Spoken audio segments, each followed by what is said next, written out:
we spend more on the state pension than we do on education, policing and defence alone, which is absolutely enormous. The point of getting rid of stamp duty is you get more transactions, you get a more liquid market. When that happens, you get better allocation of what is in Britain an extremely scarce resource. The Green Party, they have voted on some quite bonkers suggestions that would effectively result in the complete abolition of the private rental market.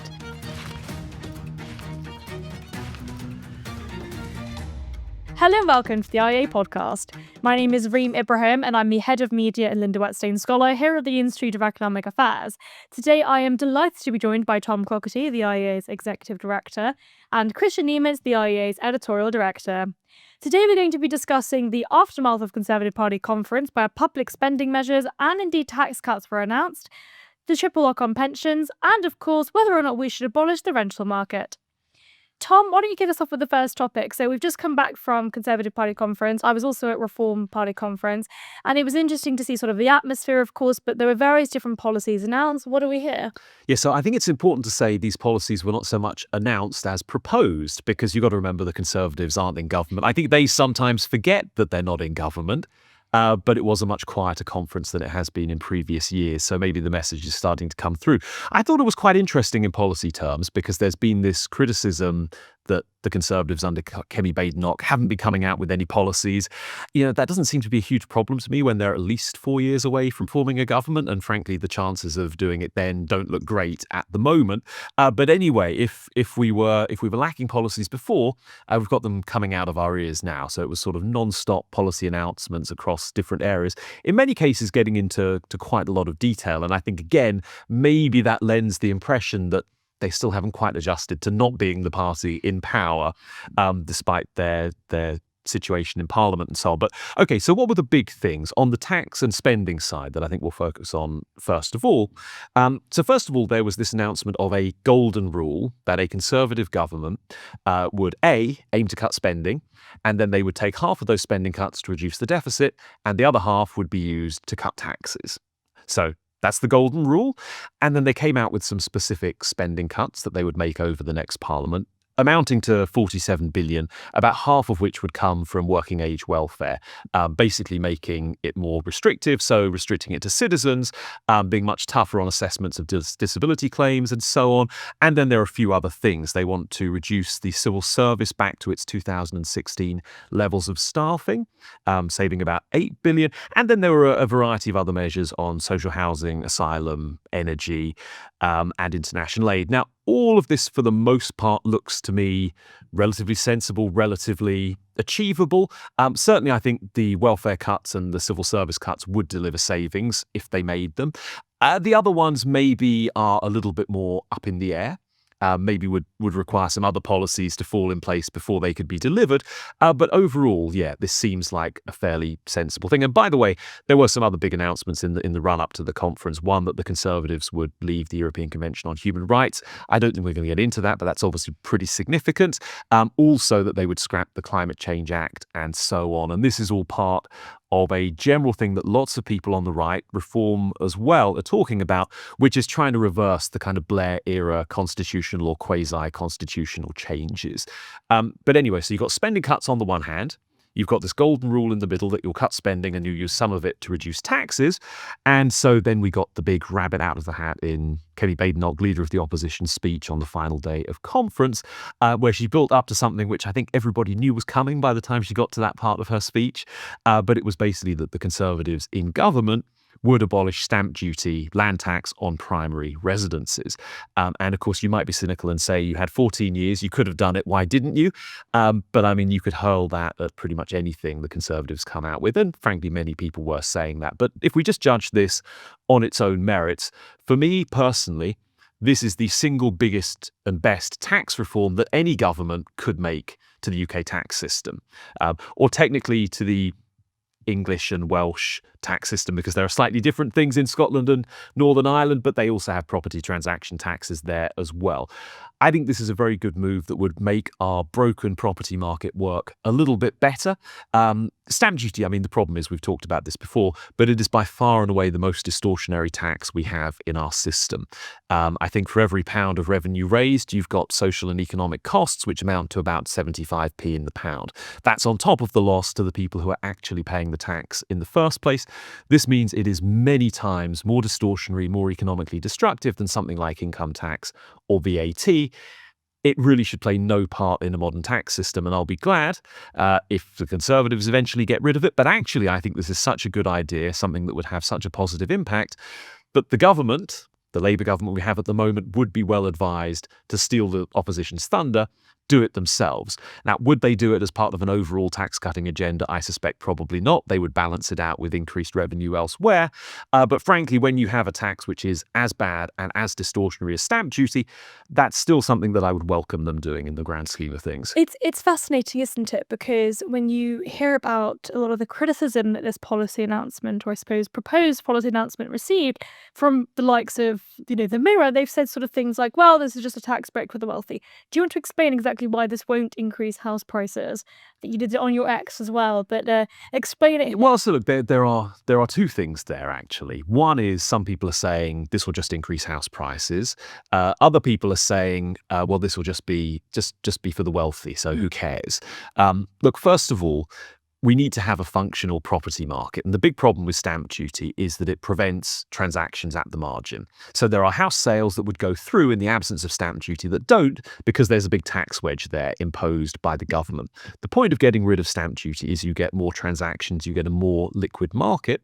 When that happens, you get better allocation of what is in Britain an extremely scarce resource. So housing is much more likely to end up in the hands of the people who value it the most highly. So basically, it's a way of increasing labour mobility. It's a way of encouraging more people to downsize if they're, in the empty nest and they've got space they don't need and don't want, crucially. Not going to force anybody to downsize, but it makes more likely at the margin that people will. Similarly, people who want to move into a bigger house for a growing family or something, more properties will be coming on the market when there are more sales. So again, this is a good thing. Another impact of more property transactions is it tends to increase the rate of house building as well, because developers are very sensitive to the speed at which properties are selling when they decide how quickly to build out on the scarce planning permissions that they have. So this is all good news all round. If some rich people are paying less tax as a result, frankly, I don't really care. And we have to move past this mindset of saying, oh, it helps the rich, therefore we can't do it. And that being just a blanket ban on any kind of good pro-growth policy. That's just, in my mind, a stupid way to think about things. And by the way, it has been the high end of the market, the top end of the market, that has been really gummed up by the George Osborne era, massive increases in marginal tax rates on high-value property sales. Bear in mind, by the way, when you have a high-value property sale, there is also probably a lot of other high-value economic activity associated with that. Just to give something concrete, I think the surveys show that after a person's first house purchase, in the old days, people used to move maybe 4 more times over the course of their lifetime. Now it's only twice on average, and a large part of that is because of the massive transaction costs that we've put in place through stamp duty. The second thing you asked about was, won't this just increase house prices? Now, first of all, even if all of the saving from stamp duty went into the house price, that wouldn't mean it was a bad policy, right? Because housing is not becoming more unaffordable. The affordability is staying the same. You are just capturing more of the value yourself as the buyer and as the seller, rather than the government taking a wedge out. So it's still going to have those positive economic effects, even if stamp duty led to it went all into a rising price. But I don't think it will, because actually the incidence of stamp duty is split between the buyer and the seller at the moment. So frankly, they are both losing out. The buyer is spending more overall than he would in a tax-free scenario. The seller is getting less than he or she would in a tax-free scenario. So effectively, the surplus, which is currently being consumed by the taxpayer, instead will go to the parties of the transaction. So it's quite possible, I think very likely, that both people will be left better off, the buyer and the seller, in a situation where you don't have stamp duty, even if there is a small overall increase in the sale price of the houses. This is not a problem. The overall the argument, this only benefits the rich. This reminds me of whenever there's opposition to luxury house building. I mean, most of the time what's described as luxury in this country wouldn't be described as luxury anywhere else. It's simply because we have so little building going on that it's always the few units that get through the system are going to be very pricey and are in that sense luxury. But nonetheless, okay, even if only rich people buy the new developments, they're moving out of something. They're moving out of somewhere that is, say, upmarket, but not quite luxury. They're liberating some space there. And then somebody moves into the housing space that becomes vacant in that way. And, I hate the term trickle-down economics, but when it comes to the housing market, I believe in something that you could call trickle-down economics. So if you build tons of luxury housing, that would still filter through and benefit people further down. We'll move into the luxury homes and free up the less luxury homes. Yes, and something like that is true. Well, in this case, we're not really talking about building anything new. It's more about reallocating the stock that is there through downsizing and other measures. But even there, it would be true that if you improve liquidity at the higher end of the market, again, the people who are moving into these properties are moving out of something, liberating something else, and then you will have improvements even among properties which are where the sales price is so low that it would be currently exempt from stamp duty. So it's going to cascade through the market, and it's a good thing for that reason. But nonetheless, I've always thought, even though, yes, obviously, stamp duty, land tax is an extremely distortionary tax because it comes up the market, it leads to thinner markets. Nonetheless, I've always thought if you abolish it, ideally this should be coupled with supply-side measures, because I sometimes get the question, well, imagine you had your way and property prices collapsed and everyone would be in negative equity. What would you do then? That doesn't sound appealing either. And I normally say, well, okay, that's so much of that's so far from where we are now. That's really a luxury problem. I'll think about that when we get anywhere close to that.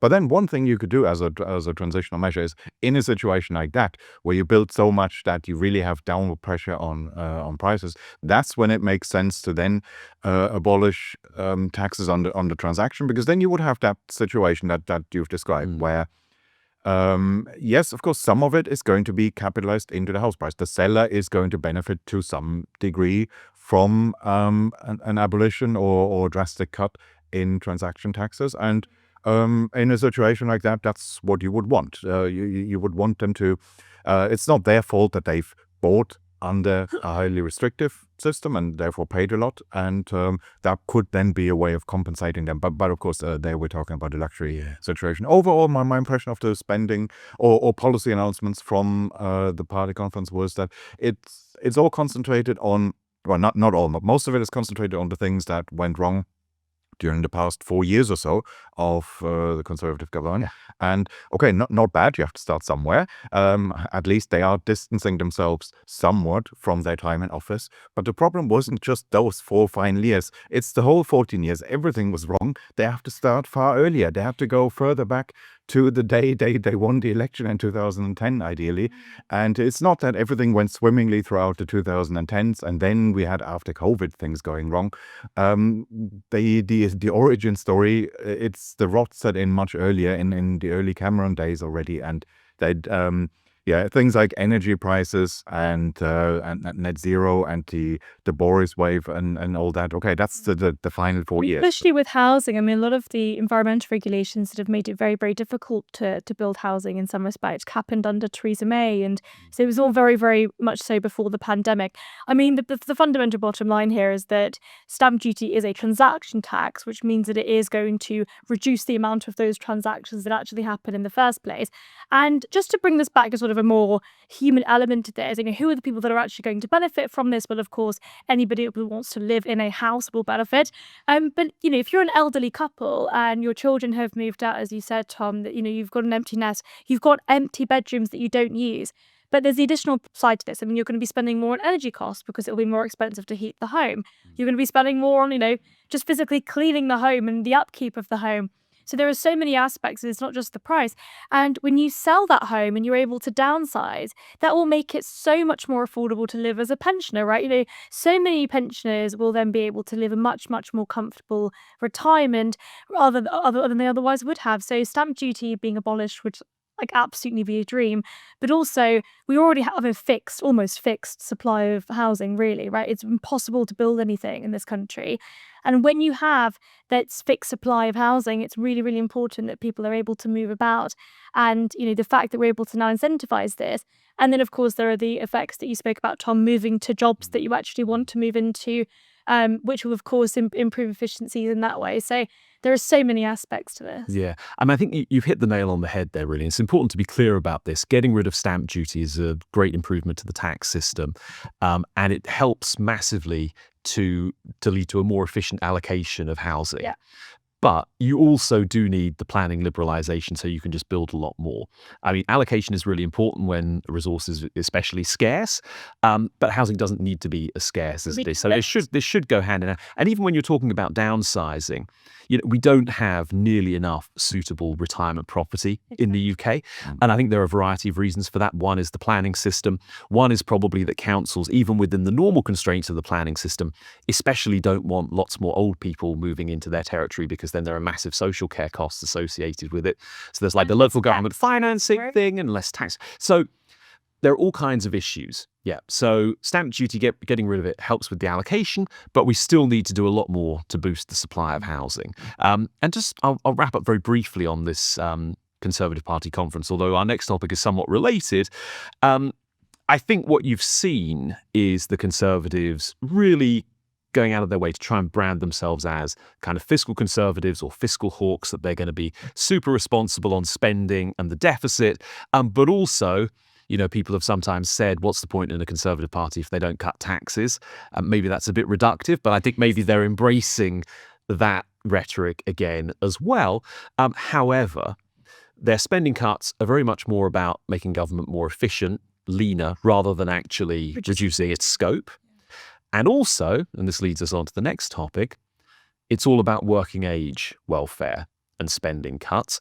At the same time as they make this big point about fiscal responsibility and wanting to deliver tax cuts, they insist they will keep the triple lock.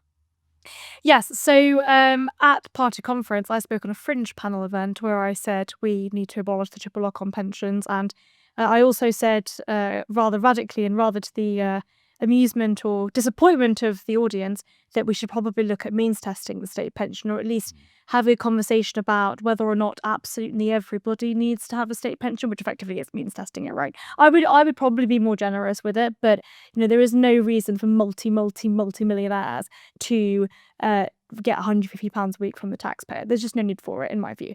So I said that. It was reported in the BBC, and a couple of other people, I think Tom Tugendhat also suggested that there might be a need for getting rid of the triple lock on pensions.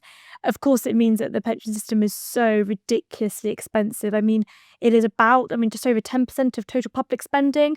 I think we spend more on the state pension than we do on education, policing and defence alone, which is absolutely enormous. It's just going to increase with the ageing population. So, Tom, tell me all about the triple lock on pensions.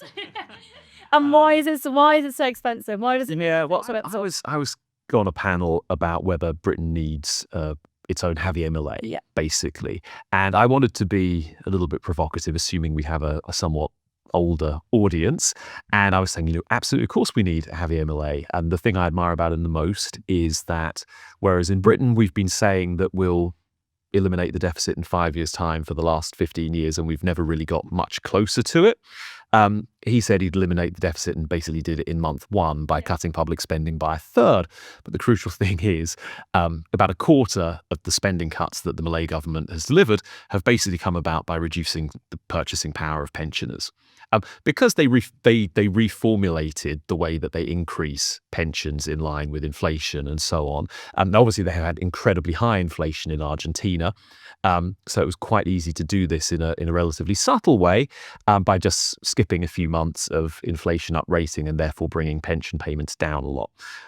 But can you imagine a Conservative government doing that even in a much narrower way? Or frankly, any government when you have an old and ageing electorate?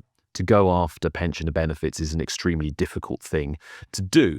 But the triple lock, pensions can be a little bit boring, they can be a little bit complicated, but I think there's a very simple story to tell about the triple lock. And it is basically that the triple lock ensures that the state pension will rise faster than earnings. It will grow as a share of average earnings over time.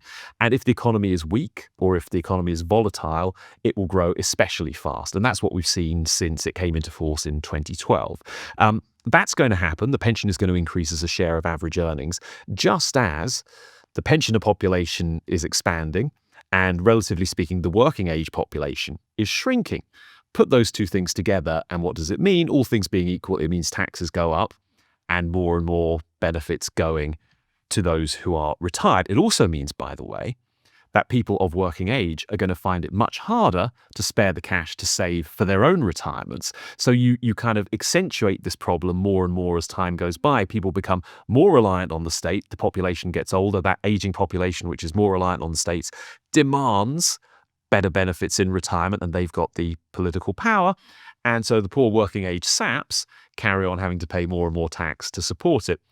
I don't think this is sustainable. Most people don't think it's sustainable. And you can talk about the long-term projections and the OBR's forecast that between now and 2070, I think it is, public spending on the elderly will rise by about 11 percentage points of GDP. Okay, the lion's share of that is from healthcare for the elderly because it's very expensive in the last years of life. But probably around a third of that is coming from the state pension. So this is a big thing that we should be super concerned about, in my view. 10, 11 percentage points of GDP in today's money, by the way, that's more than £200 billion. It's like doubling everybody's income tax bill to support it. This is not a future that we want for ourselves or our children or our grandchildren. But even if you look at it more in the near term, the triple lock has cost, I think, 3 times more than it was expected to at the time that it was introduced. But more to the point, by the end of this decade, in annual terms, we'll be spending an extra like £25 billion a year on the state pension than if we had just retained the link to CPI inflation. That's about half of the most out there projections of Rachel Reeves's fiscal black hole for this upcoming budget, which we expect to be filled with tax increases. So this has been a short-term contributor to the fiscal state that we find ourselves in. Long-term, it's going to make a huge contribution to it. And the reason this connects back to Conservative Party conference, apart from the fact that, yes, you and I were saying at fringe events you should scrap the triple lock, and the party leadership was saying we're absolutely going to keep the triple lock, it's safe in our hands, is that I see this sort of emerging tension between lots of young activists who are saying they're conservatives and who are very much up for, liberalizing the planning system and reducing, the share of GDP that's going to pensioners. And on the other hand, a voter base, which is basically in its 70s on average now and rising, and probably isn't up for those things for understandable reasons. So I don't know where they go from there, or maybe we're seeing it. Well, this issue for them has also become self-fulfilling over time. So in the early Cameron years, they must have made a decision to say, because in the 2010 election, when they came to power, they still had a much more balanced electorate. So they first-time voters were a bit less likely to vote for them than the population as a whole, but not massively. It's not, you wouldn't have said this party has a problem with young voters specifically.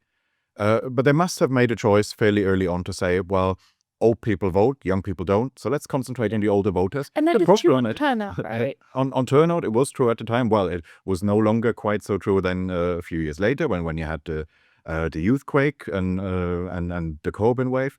But okay, it was true in the early 2000s. But it's always really been true, right? Like pensioners, older people have always been much more reliable voters than younger people. I think that's always really been the case.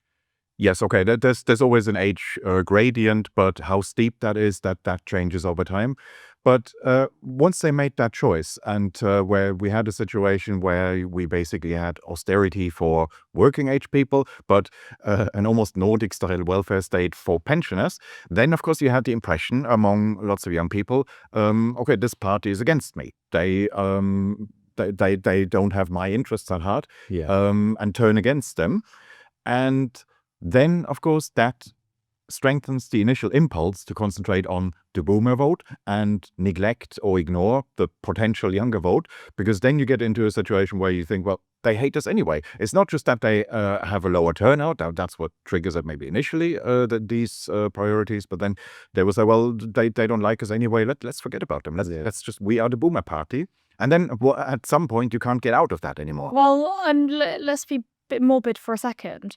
When the average voter age for the Conservative Party is no longer 70, but it's 80, who's going to be left? Well, I guess, it's a bet on longevity, isn't it? Well, I know that's a horrible thing to say, but at some point they're going to have to decide, when are we going to start actually targeting younger voters? Well, that's of course the trade-off that any political party will make in these circumstances. How much can you afford to offend your base in order to go after a broader political coalition? But probably to win and be successful, that's something that you need to do. I mean, Kristian was just telling this story about the pivot towards the elderly voter. I think it's worth saying it reached its pathetic zenith during the 2024 election, where not only did they upgrade plus the triple lock to a quadruple lock. So not only would the pension be triple lock, but you'd never have to pay tax on it because you'd get a higher tax allowance than the working age population. But also, young people would have to go and do national service. I mean, I was in a bar in Brussels, believe it or not, and I nearly fell off it when I fell off my stool when someone said, you know what they've just announced? Absolute lunacy. Yeah. And, a pretty kind of shameful legacy, I think, to have gone into an election suggesting this trial. I think. Yeah, at some point, they will have to break out of that cycle, because the problem is, if it had always been a bit more balanced, their electoral and their membership, if the people you talk about that you meet at those fringe events, if they had been more present at, say, party meetings at the local level, I guess the party would have had a different character. So one of our former colleagues was a member and may still be, but I think probably given up on them. And he told me that he went to some local meetings and they were only talking about how they could block this development, how they could block that development. And he was the only one saying, yeah, but actually, I would quite like to move out of my parents' home at some point, and wouldn't it be nice also to build something? And he was the exotic outlier. They were treating this as if he was saying something totally outrageous, and at some point he just gave up. And he cannot be the only one. If you have that situation, once people like him drop out, all that's left is the boomer NIMBYs, and then you get into this spiral, and that's what the party becomes. And then we may have some people saying at party fringes, yes, ideally we shouldn't be that way, but once you've maneuvered yourself into that situation, how do you break out of that? Yeah. Let's talk about the Green Party. Oh yeah. So they have voted on some quite bonkers suggestions that would effectively result in the complete abolition of the private rental market. Yeah. What did they vote on? And I'm going to block my ears because I'm just so upset. Yes, I mean, I think this was spun as the abolition of landlords, and I think it's probably important to say that this is something that the Green Party conference voted to approve. It's not necessarily, therefore, the Green Party's policy or what the leadership will stand for, but it's pretty indicative, I think, of where that political movement is. And the reason I think it's most interesting, even if you assume the Greens will remain on the fringes of British politics, which actually the way we're kind of shaking the political kaleidoscope is by no means clear. You could see the Greens or the far left growing as a political force, but also I think you see a sort of a clear continuum from Andy Burnham, who is the sort of prince across the water for the current Labour government, or its backbench MPs, and then Jeremy Corbyn, Zara Sultana, and then the Greens. The precise details may be different, but this is all very much on a continuum. So, okay, what have they suggested? Rent controls and abolishing the right to buy for council tenants. Okay, this is fairly standard left-wing fare. I think banning buy-to-let mortgages, so that if you wanted to invest in property, you'd have to do it with cash rather than by borrowing. Okay, that's going a little bit further. Making all tenancies long-term and making it so they can only be terminated by the tenant. This does seem crazy, but also is basically an extension of the kind of ideas that a Conservative government was bringing Tenant Rights Bill is still... before of the land, what's it called? Tenants' Rights Bill, before the last general election. Here's where it gets a bit funny. So when a landlord... Renters' Rights Bill, that's it. When a landlord wants to sell their property, the tenants get first refusal. the landlord who is selling would have to discount all of the rent they had previously paid from the sale price, and the tenant would get government financing. And if the tenant doesn't want to buy it, then the local council can and turn it into social housing. And of course, you're going to have a massive amount of social housing. The reason I connected this to Andy Burnham is because when he did that long interview in the New Statesman that we talked about a few weeks ago, he was basically saying that the essentials of life should be government responsibilities. And so he was talking about, water and energy, but he was also talking about housing. Now, would he want to go that far? Would a Labour government want to go this far? I doubt it. But again, as I say, this is probably what lurks in the dark recesses of the left-wing mind, that they basically do want to nationalise housing in the UK. And we moan about housing all the time. There are all kinds of problems with the housing market in the UK. But if you want to make it so much worse, nationalisation sounds like the way to go. I'm so angry. It's really funny. We were talking before we started the podcast. Now, we're all renters, by the way. Yeah, we're all renters. Yeah. We were discussing the fact that, the two of you tend to not be very shocked by this sort of thing, whereas I'm absolutely outraged. And I am absolutely outraged because it is so beyond stupid. It's absolutely insane. And let's talk about why. Okay, if we are to completely disincentive, well, basically, if any of these policies were to be announced, landlords would be gone. There wouldn't be a single landlord left in the rental market unless they were crazy enough to want to fight this stuff. That would then mean that the rental prices in the private sector, whatever's left of it, would completely skyrocket, making renting completely unaffordable. I would assume that the market signals have completely disappeared, especially when they're all somehow taken over by the council, very Soviet. Then, of course, what would happen is there wouldn't be that price signal. So who's to say any of those homes are actually going to be built? The right type of housing is going to be built. I am really shocked. Kristian, take over. Well, I'm not shocked.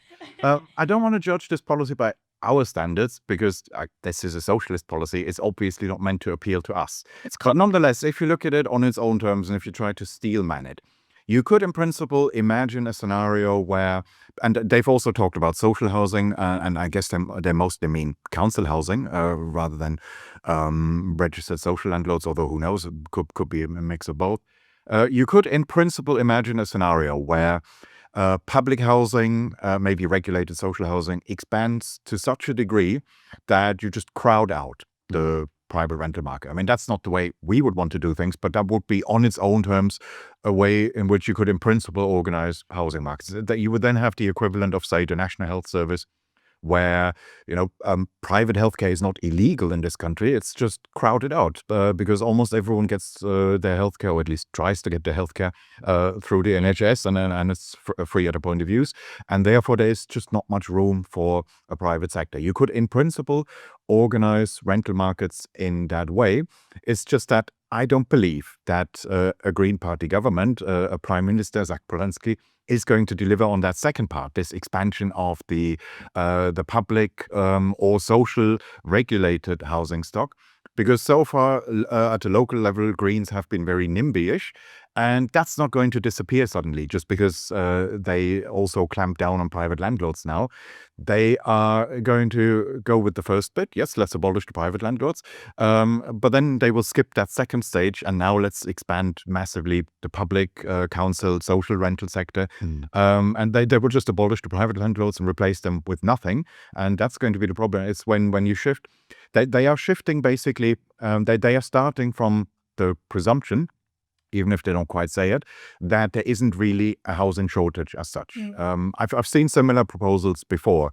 The idea that the reason why Britain has a housing crisis is landlordism, as a system or an ideology. That's not a new idea. There was a whole book on this. It's called Against Landlords or Abolish Landlords, something. Nick Baino, who's a sort of Maoist, Marxist, writes for The Guardian sometimes, and that's his theory. It's just landlords, he believes, have these powers to, they can just set whatever level of rent they want, and they just have that power. He thinks that they're all a cabal.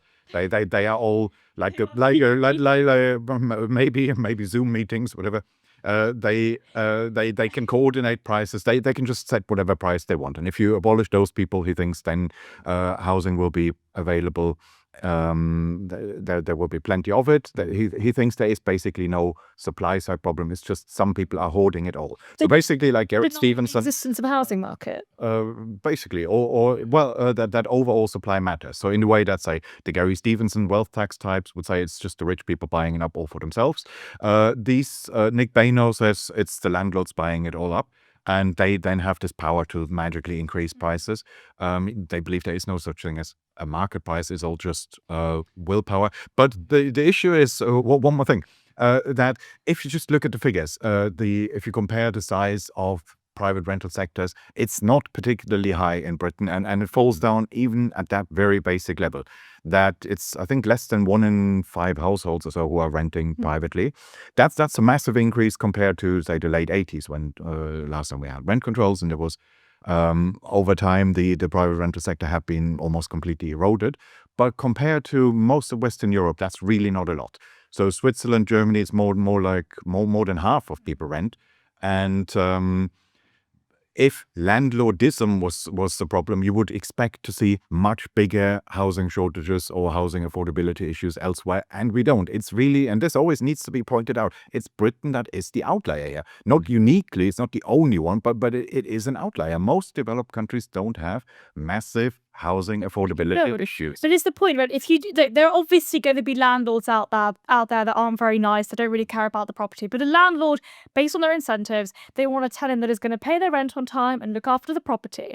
And they're going to improve the quality of the housing, and they are going to reduce the rents at a competitive rate when there is abundant supply. At the moment, there must be like 30, 40 renters, potential tenants applying to a particular home. If we reduce that amount, if there was a huge abundant supply, guess what? You take away the power from landlords and you empower tenants. You empower tenants by increasing housing supply. Yeah, well, that's right. And I mean, bear in mind, so the record of rent controls and socialized housing is pretty clear on this. It's the same pathology you get in any nationalized industry, that it might seem okay to begin with, but then over time you get massive underinvestment on the capital side because there are always other things that take priority. And so you just tend to get a degradation of the buildings, the architecture, the urban fabric, and everything starts to get run down and crappy. And, tenants are not going to be happy for long living in these houses that are falling apart. So it's very much a be careful what you wish for sort of scenario. I also think it's important to say that, when we talk about these Green Party proposals, we're not necessarily defending the status quo. There probably are problems with the status quo. And I don't think what we have now in terms of a private rental market is what you would expect to have, or what you might imagine having in a properly liberalized housing market, right? My suspicion is that in a truly liberal market, you would have a lot more kind of large scale corporate build to let properties. So corporations building apartment buildings in big cities and renting them out largely to young people who are quite mobile and haven't settled in a particular place. You get that a lot in the US. You get it very little in the UK, except in a very narrow way for some student properties as well. And would you probably have a lot fewer pensioners owning a flat here and a house there and renting them out for their retirement income? Maybe, maybe not. I mean, in a way, it's silly to second guess a market because the whole point is we don't know where the discovery process would. Hayek knowledge problem. But I also just don't want people to get the impression that we think everything is perfect or fine at the moment, and that what we have now is what you should expect, only more so if the market was freer. It's also important to say, obviously, these are really, really wacky policies that will never actually be enacted because the Green Party will never get a majority in government. However, they definitely are things that could influence Labour Party in government. And of course, it's very important to point out that the Renters' Rights Bill does give, in some aspects, some of these powers to, or at least soft versions of these powers to renters. And of course, it means that, when we've got to fix housing supply effectively in so many ways, it's very difficult to build anything. And so renters being effectively, landlords are going to have to use Section 8, spend huge amounts of money to get rid of a renter. And so the power dynamic is just completely skewed. And so a lot of landlords are selling up, which reduces the rental supply even more, which gives even less power to renters. So it's insane. And I'm going to calm down now. But what's interesting about the Green Party, and I just in the interest of balance, and I'm going to regret what I'm going to say, but Zach Polanski has come out and said he wants to legalize all drugs. So it's not all bad. Well, if he gets his way on all the other stuff, then we will need to drive. But a small additional point on the landlords. So obviously, yes, and in the present system, landlords are a hugely unpopular group, and often justifiably so. If you post something on Twitter complaining about your landlord, you will have a million replies from people having negative anecdotes about their landlords. It's just that if we organized any other sector of the economy in the way we organize housing, you would have the same hatred towards whoever the producer or supplier is in that market. If we organized the beer markets in that way, everyone would hate brewers. We would then talk about how the brewers are ripping us off.